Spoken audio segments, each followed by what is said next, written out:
There we go. All right. Start again. Hello everyone, Lindsay the pharmacist here, Wellness PharmD Consulting. This week we're focusing on endometriosis and the journeys that accompany endometriosis. Today I have my friend Nancy. We've been swimming together for over 10 years, and I actually didn't know your fertility or your endometriosis journey until last week when I posted for endometriosis. And so I appreciate you coming, bringing awareness, starting conversations. So we're just gonna go from here. Nancy, take us back to like the fertility journey and how, when you were trying to get pregnant, and then how that led you to the endometriosis. Yeah, so basically I did not know I had endometriosis until after I had had my first son, my only son, but my husband was sterile, and so we had to look at other options as a way to grow our family, and we decided, after looking at a bunch of different options, to go with the infertility route and use a donor. So we used a donor, and I did actually 5 rounds of IUI before I got pregnant with my son Jack. 5, and that was hard. Yeah, you know, and I actually did 3 rounds with one doctor, and it didn't work. And the last round with that doctor, like, I just felt like he didn't have my best interest in heart. He was like trying to make his schedule work, and I was like, you know, I want somebody who's going to come in on the weekends. Yeah. If that's when I ovulate, you need to be there, you know. Yes. So I switched doctors and got pregnant on the second round with that second doctor. But yeah, so that was quite the journey. But, you know, I had basically in my head decided I would try 6 times, and if it didn't work, I was going to let it go, and I got pregnant on the 5th. So it was a blessing. I had kind of given up hope that it was actually going to work, but yeah, so I had Jack, no problems with my pregnancy, everything very normal. And then I would say about 5 months after he was born, I had my first indication that like endometrial pain, but I had no idea what it was, because I wasn't one of those teenagers that had severe periods or painful periods. Nothing, never. No thyroid issues. Well, it's interesting that it was after Jack that I also got diagnosed with Hashimoto's, which is a thyroid, but it was because we were trying to get pregnant again. So we had gone back to that fertility doctor that I got pregnant with Jack, and my age and circumstances and everything, he really recommended IVF, because I think by then I had been diagnosed with Hashimoto's, and we suspected endometriosis. And I got a official diagnosis of endometriosis after he went into my ovaries and, you know, removed some cysts, and then he said that was a stage 4 endometriosis. So what was interesting to me is that I had no symptoms before my first pregnancy. And then 5 months after, you have this huge pain episode. Right. Yes. And then I continued to have them, you know, every so often, but they weren't related to my period. It was just kind of random times. And would they take you out of work? Like, you know, usually no. I think I was just kind of down for like an hour.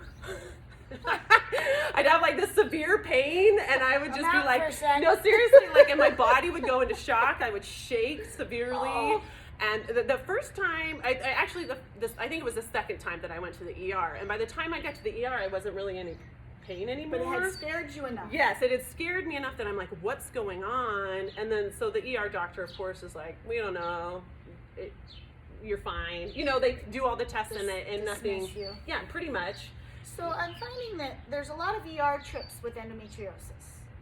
What other ER trips did you make between this 5th month and that next IVF?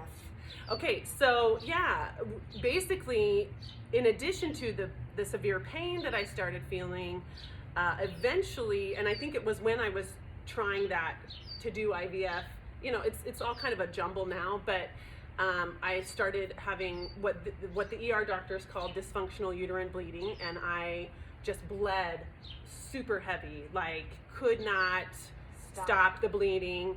My regular OBGYN would just recommend like heavy doses of birth control to try to stop it. And there was one incident in particular where I had just brought my husband home with a broken leg, and I was severely bleeding.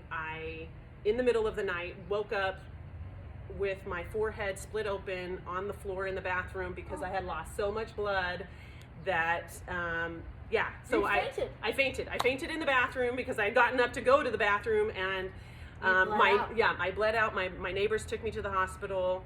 My hemoglobin was around an 8, which was not low enough to get a transfusion, so they sewed up my forehead and sent me home. And I was still bleeding. So that evening... So it's not, they didn't cure the original problem that's causing the passing out to split the forehead. And they're not keeping you to watch the hemoglobin because you're on the board. Like, I think anytime today now, that would be transfusion time. Yeah. I don't know. I don't know why they didn't, but they sent me home. And that evening I went to a different hospital, of course. I didn't go back to that same hospital. And they did admit me. That bleeding episode, I got 4 transfusions before they were able to stop the bleeding. I couldn't even tell you what it was. They just pumped me full of all sorts of progesterone and this and that, and nothing really seemed to work, and then it eventually stopped. And then there was another bleeding episode months later, and again, I think I was trying to do IVF in between here because I was like, hurry up and have a baby because this is not looking good. It's just gonna fall out. I don't know. And it didn't take. I did IVF once and it didn't take.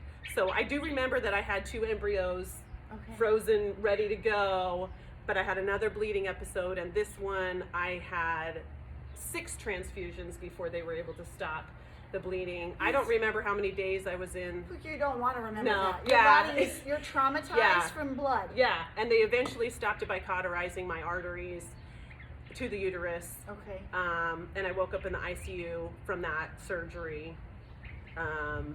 Because I nearly coded or whatever. So I nearly died multiple times. Yeah, it was traumatic. And so after that time, I was just like, you know what?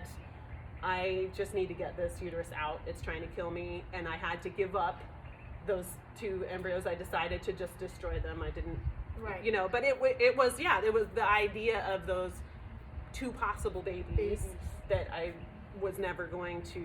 And we carry that guilt. Yeah. If you have gone through IVF, I have embryos in the freezer too, and I don't know. I can't. This destroying thing, I don't want another child, but there's these little babies in the freezer, and then that choice is taken from you. And that's another thing that happens with endometriosis. So many women end up in the just get it out, and then the choice of children is gone. Yeah. You're fortunate in the fact that Jack is here. Right. But maybe you always dreamt of siblings for him. Right. And life has worked out wonderfully for you that you have. She has 7 extra kiddos now. Yes. So he gets his siblings, but it's not the same. Right. No, and I think that I look back and I appreciate the conversation, the dialogue that happens in the infertility world, and also, with women who suffer from endometriosis, just to talk about it and just to recognize that that's a real deal.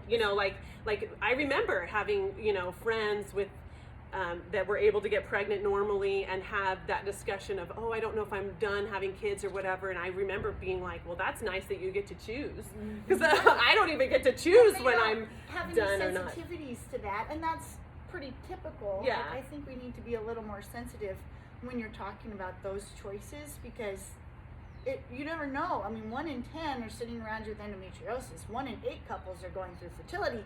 So likely someone's in your circle that's like, you bizzo for saying that. Yeah.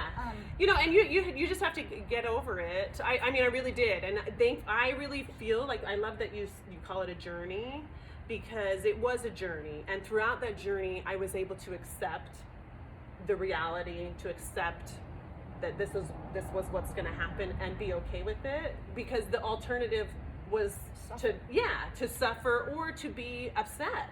And I didn't want to live my life that way. I wanted to be like, you know what, I've been given this blessing. I'm super grateful that I got that blessing, and move on. And since your hysterectomy, no more passing out from blood? Nope, I have not had a single bleeding episode. And I tell my now stepdaughters who are teenagers, and we have these conversations, I say, if I saw a drop of blood, I probably would have some PTSD, severe, because it was so traumatic for me every time I saw blood. But No bleeding episodes. I've had a few, probably. I think I still have my ovaries. I kept those because my doctor recommended for the hormones. And I think I probably do have cysts in those ovaries, but nothing severe enough to like incapacitate me or anything like that. So I'm dealing with the ovaries until if those become a problem, then I will have no problem taking those puppies out and getting rid of them. Exactly. Yes. So looking back, this is just incredible that you've really come to acceptance. I think, and maybe you did counseling, but some people would need counseling and maybe trauma counseling and therapy, because how many times have women gone to the ER and been dismissed or told it's just a period, or here you are being sent home with severe blood loss and not being properly treated. And I would want to know, what do you, if you're a young teenager watching this video, or if you're in your 20s or early 30s and you have endometriosis, what do you want to tell those women about their journey? Like, what would you say to them if they're questioning, do I have something wrong with me? I'm just being dismissed. Or maybe I have endometriosis, but I'm not getting answers. Right. Well, first of all, I would say I'm sorry. Because it sucks.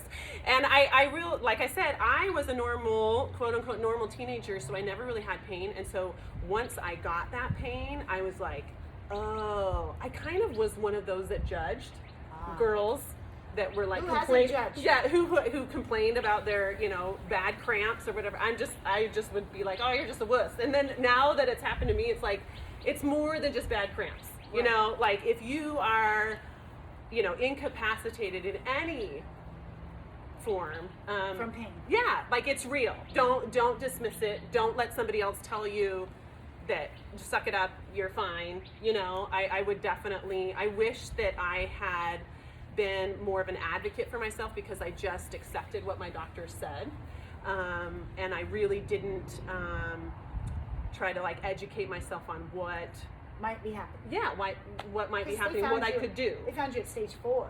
Right.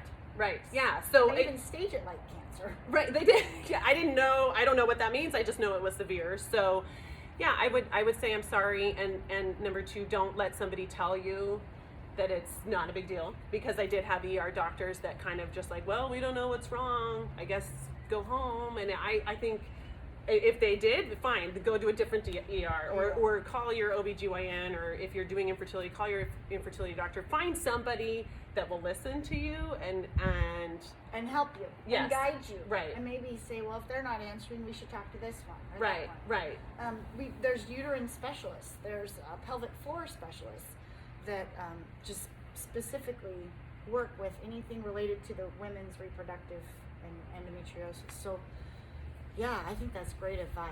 Well, and I think the other thing too is that I assumed that who I was talking to was experts, and but we all do. And if you're not getting the answers you want, you need to ask. Yeah, go somewhere else. There, like you said, there's plenty of people out there that are willing to work for you, and I would not accept, just what one person says. Look for, a second opinion or follow whatever. Your gut, yes, your intuition. Exactly. And if you know that this is not normal, right? Whatever your normal is, and this is not normal, you know your body.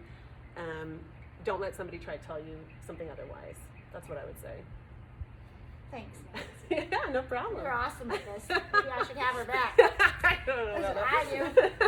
Okay, everyone, that's Nancy's journey this week. Thank you so much for tuning in, and we'll see you with another one soon. Bye. Bye.